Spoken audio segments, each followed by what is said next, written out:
ونعوذ بالله من شرور أنفسنا ومن سيئات أعمالنا من يهده الله فلا مضل له ومن يضلله فلا هادي له ونشهد أن لا إله إلا الله وحده لا شريك له ونشهد أن سيدنا وسندنا وحبيبنا وطبيبنا ومحبوبنا ومرشدنا ومولانا محمد عبده ورسوله أرسله بالحق بشيرا ونذيرا وداعيا إلى الله بإذنه سراجا وقمرا منيرا أما بعد فأعوذ بالله من الشيطان الرجيم بسم الله الرحمن الرحيم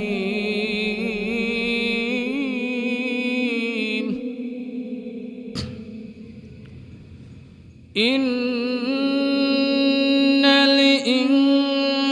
الإنسان لفي خسر إلا الذين آمنوا وعملوا الصالحات وتواصوا بالحق وتواصوا بالصبر صدق الله العظيم.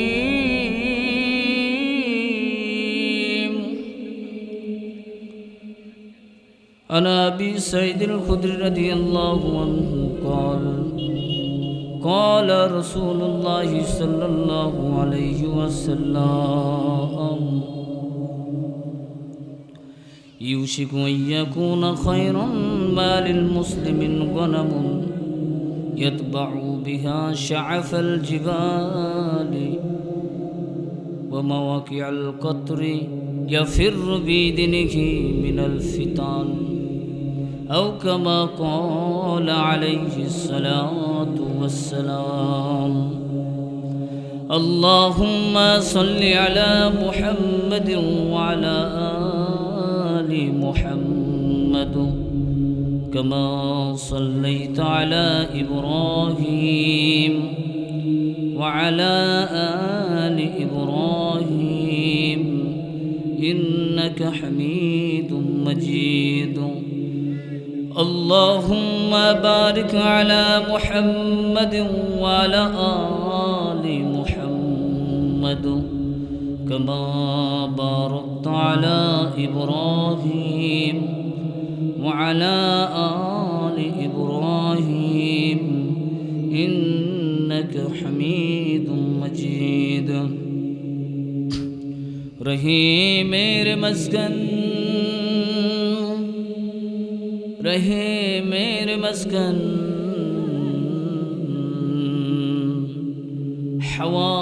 حوالی کعبہ بنے میرے مدفن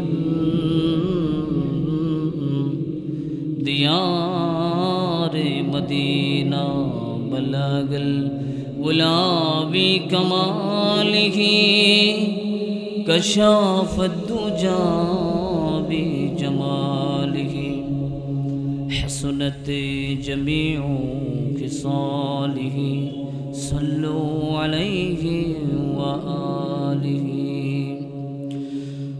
الحمدللہ আল্লাহ পাকের অশেষ মেহেরবানি, মহান রব্বুল আলামিন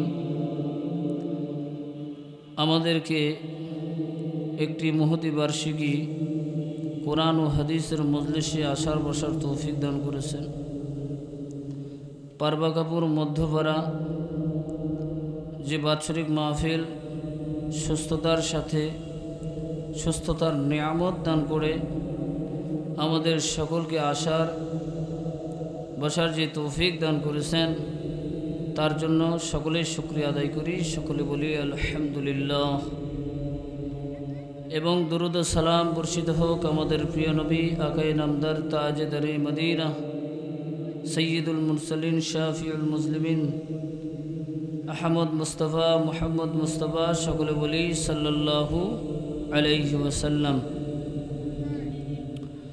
বর্তমান যেই পরিস্থিতি, আল্লাহ পাক আমাদেরকে দুনিয়াতে প্রেরণ করেছেন দুনিয়ার শ্রেষ্ঠ জীব হিসেবে। আল্লাহ তাআলা যখন মনস্থ করলেন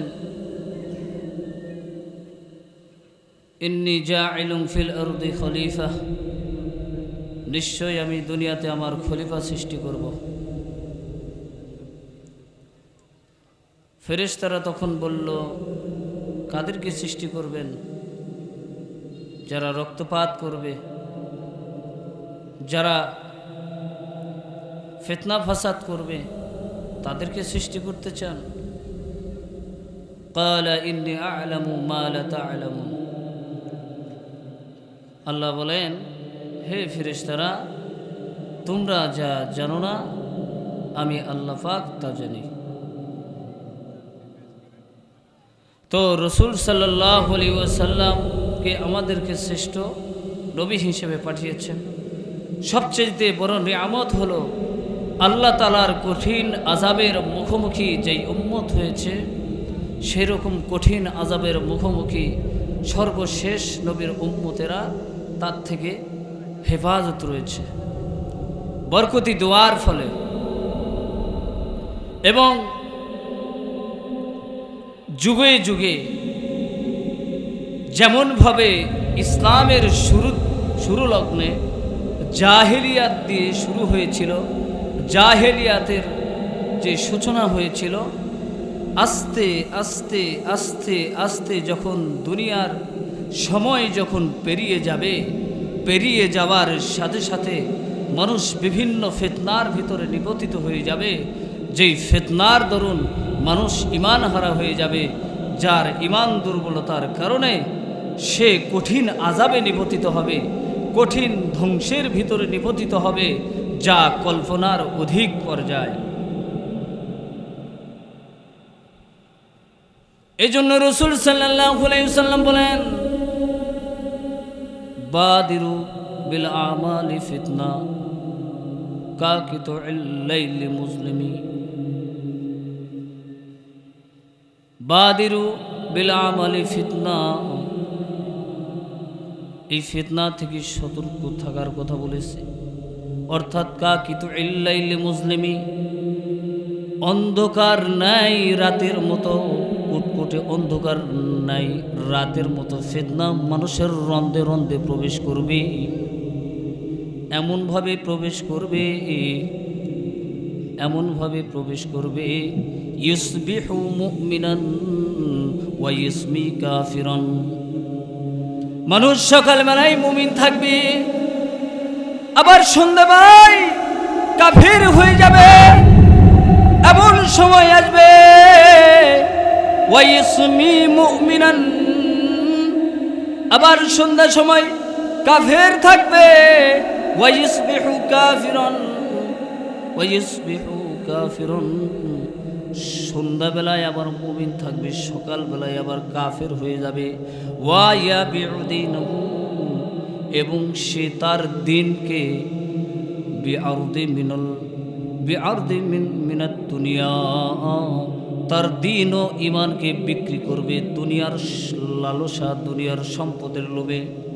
এমনভাবে তার ইমানকে বিক্রি করতে থাকবে। সেই যুগ এসেছে। কোন যুগ?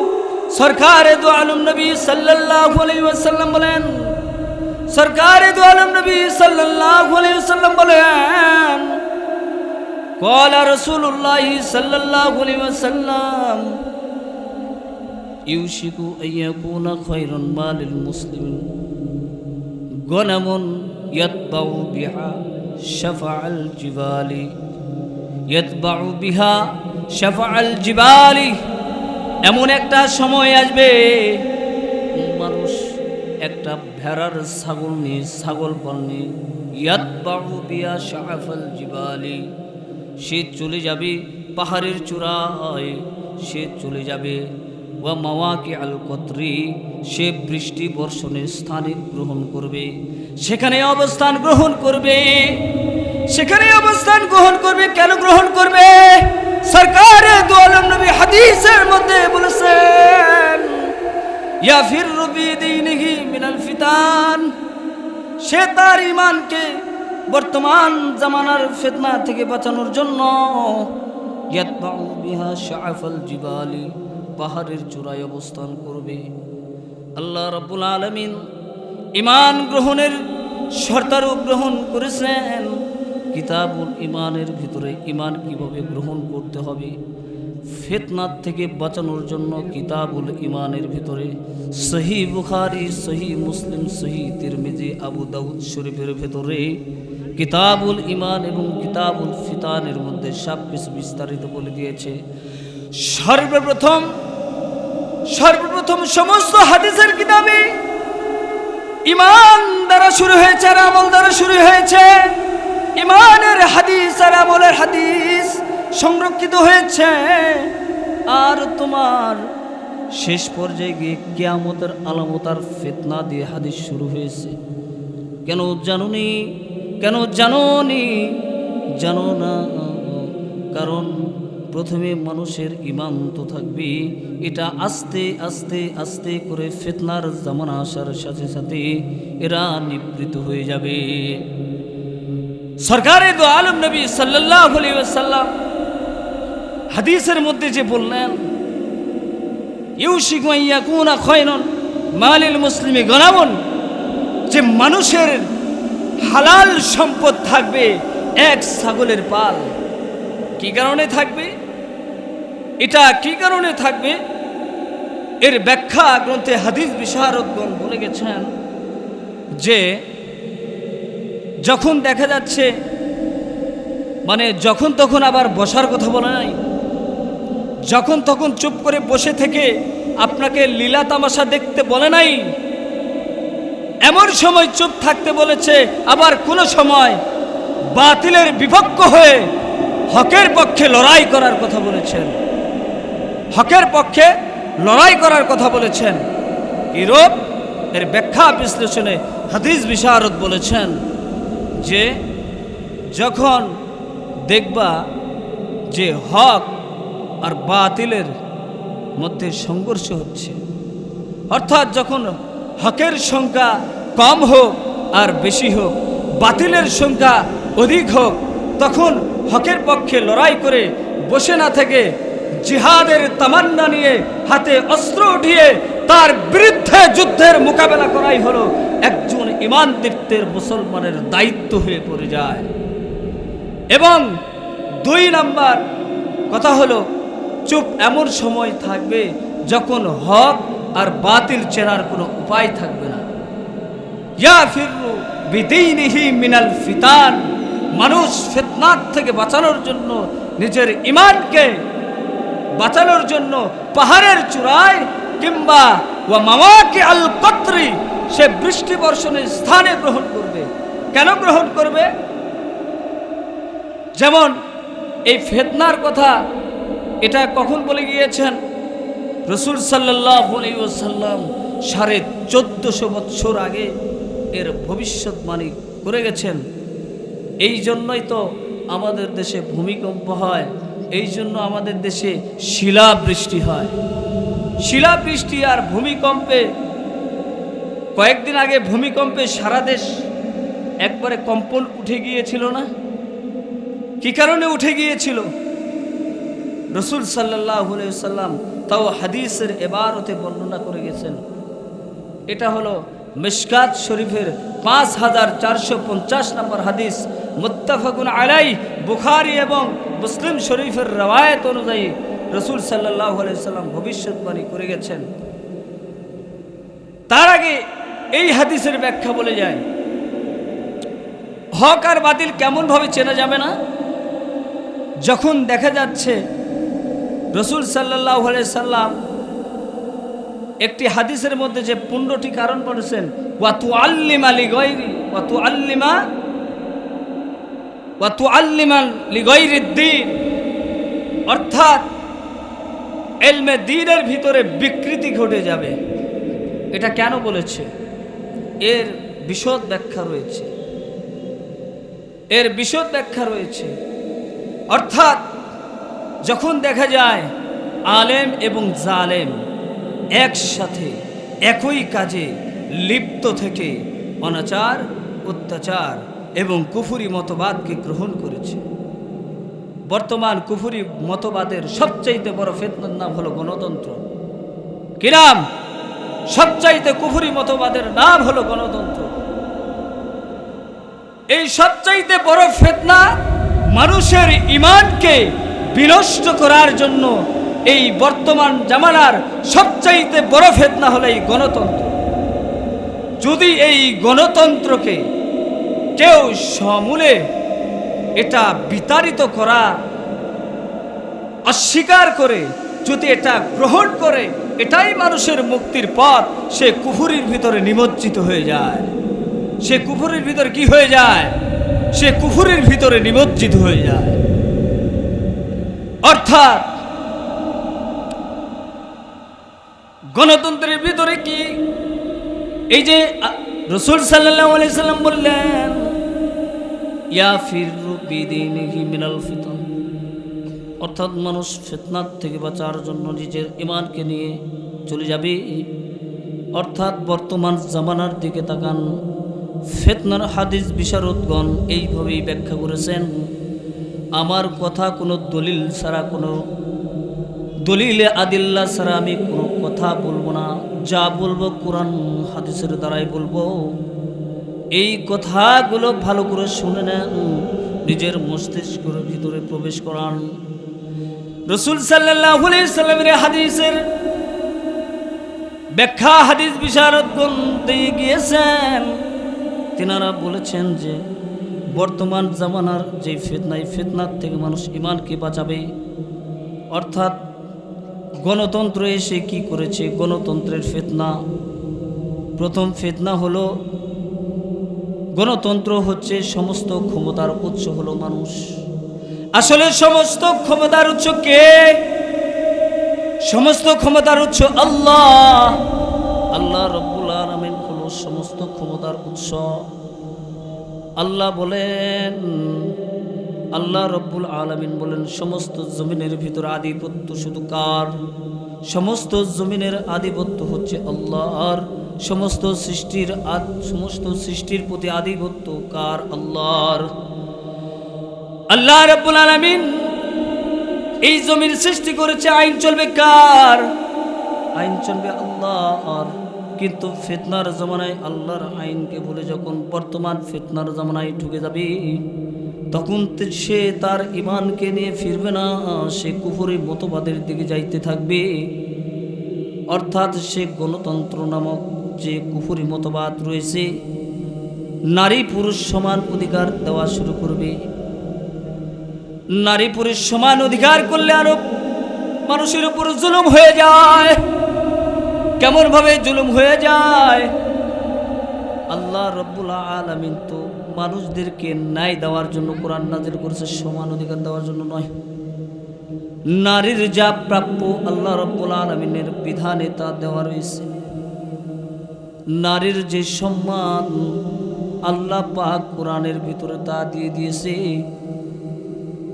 অর্থাৎ আল্লাহ রব্বুল আলামিন প্রত্যেকটা মানুষের তার প্রাপ্য হিসেবে ন্যায় দেওয়ার জন্য যা তার ভিতরে ন্যায়গত থাকবে, আল্লাহ রব্বুল আলামিন তাকে সেই ন্যায় দেওয়ার জন্য কোরআন নাযিল করেছে। রাসূল সাল্লাল্লাহু আলাইহি সাল্লামের যুগে, রাসূল সাল্লাল্লাহু আলাইহি সাল্লামের যুগে ওই সময় নারীদেরকে যখন পুঁতে ফেলা হয়, জীবিত কবর দেওয়া হয়, জীবিত কবর দেওয়া হয়। মা বাবা সম্মানের ভয়ে কাফেরদের কাছ থেকে লুকোচুরি করে গোপন জায়গায় মেয়েকে নিয়ে গেছে, তো পাথর এলাকায়, মরুভূমির এলাকায় গর্ত করে পুঁতে ফেলেছে। কেন করেছে জানো নি? ওই সময় মেয়েরা ছিল খেলার পুতুল।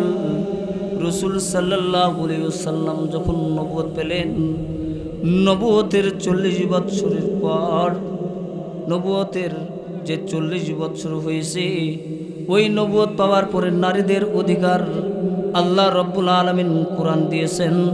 রাসূল সাল্লাল্লাহু আলাইহি ওয়াসাল্লাম নিজেও নারীদেরকে সম্মান দিয়েছেন। রাসূল সাল্লাল্লাহু আলাইহি ওয়াসাল্লাম মা হিসেবে উচ্চ সম্মান দিয়েছেন। সাহাবায়ে কেরাম রাসূল সাল্লাল্লাহু আলাইহি ওয়াসাল্লামের কাছে গিয়েছেন, বলে ইয়া রাসূলুল্লাহ, বলেন আমার সবচেয়ে ভালো আমল করা কি দরকার? রাসূল সাল্লাল্লাহু আলাইহি ওয়াসাল্লাম বলেন, সবচেয়ে ভালো আমল হলো তুমি মায়ের সেবা করবা।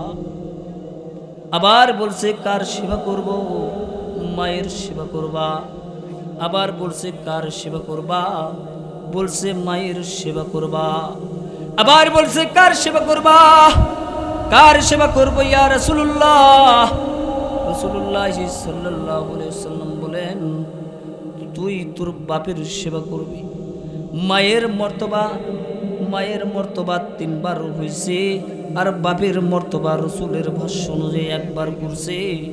নারীদের সম্মান আল্লাহ পাক নিজেও বাড়াইছেন, আর বাপের সম্মান 1 বার মর্তবা দিয়েছেন। অর্থাৎ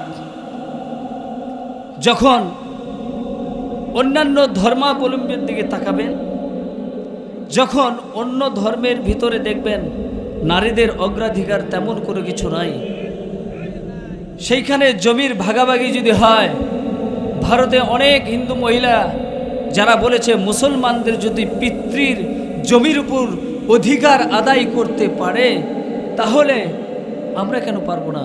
ইসলামে যদি তাদেরকে এই অধিকার দেয়, সেই ইসলাম ধর্মটাই তাদের জন্য সৌন্দর্য মনে হয়েছে। আল্লাহ রাসূল সাল্লাল্লাহু আলাইহি ওয়াসাল্লাম বলেন, ফিতনা হবে, ফিতনার থেকে বাঁচার জন্য নিজের ঈমানকে নিয়ে পালাবে। বর্তমান জামানার সবচেয়ে বড় ফিতনার নাম হলো গণতন্ত্র ফিতনা। অর্থাৎ এই ফিতনা এসে, গণতন্ত্রের ফিতনা এসে মানুষকে ধর্মনিরপেক্ষতা বানাবে, ধর্মনিরপেক্ষতা বানাবে। আর বলবে হিন্দু, ইসলাম, বৌদ্ধ, খ্রিস্টান সব এক হয়ে যাবে, ধর্ম যার যার উৎসব সবার বলে বুলি মারবে, মানুষের ঈমান বিনষ্ট করবে। গণতন্ত্রের আসল অস্ত্র। এই গণতন্ত্রের ভিতরে শুধু তাই নয়, এই গণতন্ত্রের ভিতরে কিছু আলেমও ঢুকবে। যে আলেম সমাজ গণভোটের ভিতরে যাবে, তো মূর্তি পূজা শুরু করবে, মূর্তির কাছে যে নম নম করবে, আর বলবে আমাদেরকে একটা হলে ভোট দেন। বর্তমান এরকম হচ্ছে না? বর্তমানে এরকম হচ্ছে না? কিছু কিছু জাহেল মার্কা আলেমও। আচ্ছা আপনি বলেন, মূর্তির কাছে গেলে আল্লাহর হাবিব এবং আল্লাহ স্বয়ং কোরআনের ভিতরে বলেছেন যে মূর্তি পূজারীদের সাথে এবং কাফেরদের সাথে সম্পৃক্ত রেখো না। সেখানে ঘৃণ্য প্রকাশ করেছে, সেখানে বিরোধিতা করতে বলেছে।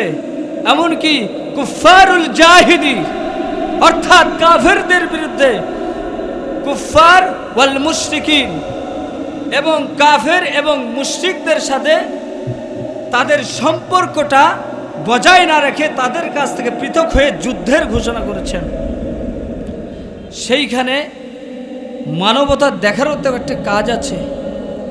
মানবতা আমরা কোথায় দেখাই? আপনি যদি সৎ হন, আপনি যদি ভালো হন, আপনি যদি খাঁটি মুসলমান হন, আপনি যদি কোনো ধর্মের উপর নির্যাতন না করেন, আপনি যদি ইনসাফের জন্য কাজ করেন, দুনিয়ার এমন কোনো ধর্ম নাই যে আপনাকে জালেম বলবে। আপনাকে কেন মূর্তির কাছে যে বলতে হবে ভাই একটা ভোট দেন? এটাই ফিতনা। গণতন্ত্রের ভিতরে যেই শামিল হয়ে যাবে, পলিটিক্সের মধ্যে যেই শামিল হয়ে যাবে, যেই মুসলমান পলিটিক্সের মধ্যে ঢুকে গিয়ে মূর্তির সামনে গিয়ে মাথা ঝুঁকিয়ে ভোট চাবে, ওর ঈমানও বিকৃত করে ফেলে দেয়, তার ভিতরে কুফরি মতবাদ ঢুকে যায়, সে আলেম আর আলেম থাকে না, সে তার নিজের উপর জুলুম করে ফেলে দেয়, সে জালেমের শামিল হয়ে যায়। কোন আলেম যদি মতানৈক্য করে পারলে বসবে, এটা আমার কথা নয়, এটা বাইতুল মুকাররমের আব্দুল মালিক সাহেবের ফতোয়া। বাইতুল মুকাররমের যিনি খতিব, তিনি হচ্ছে এশিয়া মহাদেশের একজন সবচেয়ে বড় আলেম। সেই বড় আলেম এই কথা বলেছে। কেন বলেছে? তিনি একজন গবেষক, এবং আমি যেই উস্তাদের কাছে পড়েছি, যার কাছে আমি তাফসীর পড়েছি, সেই উস্তাদও একজন গবেষক। মানবতা দেখানোর জায়গা রয়েছে ভাই। আপনাকে মুসলমান হিসেবে আপনাকে মূর্তির কাছে গিয়ে ভোট চাইতে হবে, এই ফতোয়া আপনি কই পাইছেন আমাকে বলেন? এই ফতোয়া আপনি কই পাইছেন বলেন? আরে মুসলমান, তুমি আলেম হইছো, মূর্তির সামনে যে তুমি মাথায় তিলক দিয়ে তুমি ভোট চাইতেছো, তোমার ঈমানই তো বরবাদ। আল্লাহ তাআলা বলছেন, আল্লাহ তাআলা স্বয়ং বলছেন যে ইন্না দাইনা ইনদাল্লাহিল ইসলাম, আমার মনোনীত ধর্মই হলো ইসলাম। আল্লাহ তাআলার কাছে একটাই ধর্ম হলো ইসলাম, সমস্ত ধর্ম বাতিল। কারণ আমরা অন্যান্য ধর্মাবলম্বীদের সাথে আমরা সম্পৃক্ত রাখবো মানবতার মহব্বতের নয়, কারণ তাদের সাথে মহব্বত রাখাটা আমাদের জন্য আল্লাহ পাক স্বয়ং হারাম করে দিয়েছেন। কারণ আল মারউ মাআ মান আহাব্বা, যার সাথে যার মহব্বত হবে তার সাথে তার কিয়ামত হাসর নাসর হবে। আপনাকে মূর্তির কাছে যা ভোট চাইতে কি বলছে? আমি বর্তমান যে বয়ানটা করতেছি, আমি এটা হেদায়েতের মসনদে ওয়াজ করতেছি, আমি এটা দিল থেকে ওয়াজ করতেছি। এই বয়ান অনেক আলেম করে না, এই বয়ান অনেক আলেম করে না। কিছু কিছু আলেমের সংখ্যা যে 15টি কারণ হাদিসের মধ্যে আছে, ওটা আমি সামনে বলবো, সংক্ষেপে শেষ করে দেব, প্রধান বক্তারও সময় নাই। রাসূল সাল্লাল্লাহু আলাইহি ওয়াসাল্লাম বলেন, এমন ফিতনা যখন এসে যাবে তখন তোমাদের ভিতরে ভূমিকম্প শুরু হয়ে যাবে। এমন ফিতনা যখন এসে যাবে তখন তোমাদের ভিতরে ভূমিকম্প শুরু হয়ে যাবে। কয়েকদিন আগে বাংলাদেশ পুরা ভূমিকম্পের ভিতরে কম্পন সৃষ্টি করে দিছে। আমি নিজেও বসুন্ধরা 2 তলা বিল্ডিংয়ের ভিতরে থাকছি, এত বড় ভূমিকম্প বাংলাদেশের জীবনে আর কখনো হয় নাই। কোন 15টি কারণে হবে? সরকারে দো আলম নবী বলেন, ইজাত তুখিজাল ফাইউদিওয়ালা, যখন গনিমতের মালকে নিঃসম্পদ মনে করবে। 2 নম্বর ওয়াল আমানাতু মাগনামা, যখন আমানতের মালকে যখন গনিমত মনে করা হবে। 3 নম্বর ওয়াজ যাকাতু মাগরুমা, যখন যাকাতকে জরিমানা মনে করবে, জরিমানা। অর্থাৎ 2 নম্বর যে বললাম আমানতের মালকে গনিমত মনে করবে। উদাহরণ, একজন নেতাকে 10 বস্তা চাউল দেওয়া হয়েছে, 10 বস্তা চাউল নিয়ে গেছে, তো সে 8 বস্তা নিজের কাছে রেখেছে আর 2 বস্তা সাধারণ জনগণের কাছে বন্টন করে দিছে। 8 বস্তার খিয়ানত করছে, 2 বস্তার আমানত রক্ষা করছে। যখন এই সময় এসে যাবে অবিসম্ভাব্য, তখন তোমার জমিনে ভূমিকম্প এসে যাবে। আর ওয়াজ যাকাতু মাগরুমা, যাকাতকে জরিমানা মনে করবে, যাকাতকে জরিমানা মনে করবে। অর্থাৎ যার উপর যাকাত ফরজ হয়েছে সে বলতে থাকবে আমার সম্পদ, আমার টাকা, আমি তোরে কেন যাকাত দেব? এত খাইটা খুইটা কামাই করছি, তোরে যাকাত দেওয়ার জন্য নয়। 4 নম্বর ওয়া তুআল্লিমা লিগাইরিদ্দিন, অর্থাৎ এলেম শিক্ষা করবে দিনের উদ্দেশ্য ছাড়া অন্য উদ্দেশ্য, অর্থাৎ এলেম অর্জন করবে দুনিয়ার স্বার্থে, দিনের উদ্দেশ্য নয়। 5 নম্বর